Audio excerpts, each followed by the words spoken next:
El partit a Cornellà va acabar amb crits al vestidor entre responsables dels dos equips i amb una agressió al director esportiu de Lleida.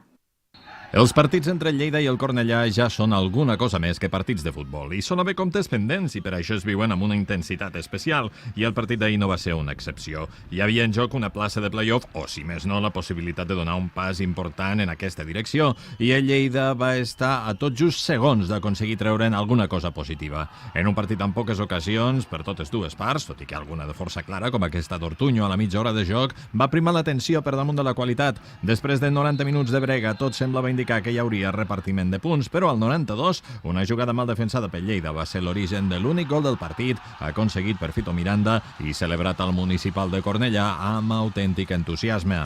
Evidentment que sap greu perquè s'han deixat la pell els jugadors al camp i te'n portes un 1-0 en contra. Bueno, al final avui és el dia perquè el Cornellà celebri a la jornada 29 el fet de que està al play-off i al final les lligues són al maig i quan acabi la 38 és el moment de celebrar. El Lleida continuarà treballant, la setmana que ve l'entrenador quan acabi el partit de l'Ebro, si guanya el partit tindrà 47 punts, si no el guanya empata tindrà 45, si té 44 i quan acabi el partit l'entrenador es pronunciarà sobre les opcions reals del Lleida.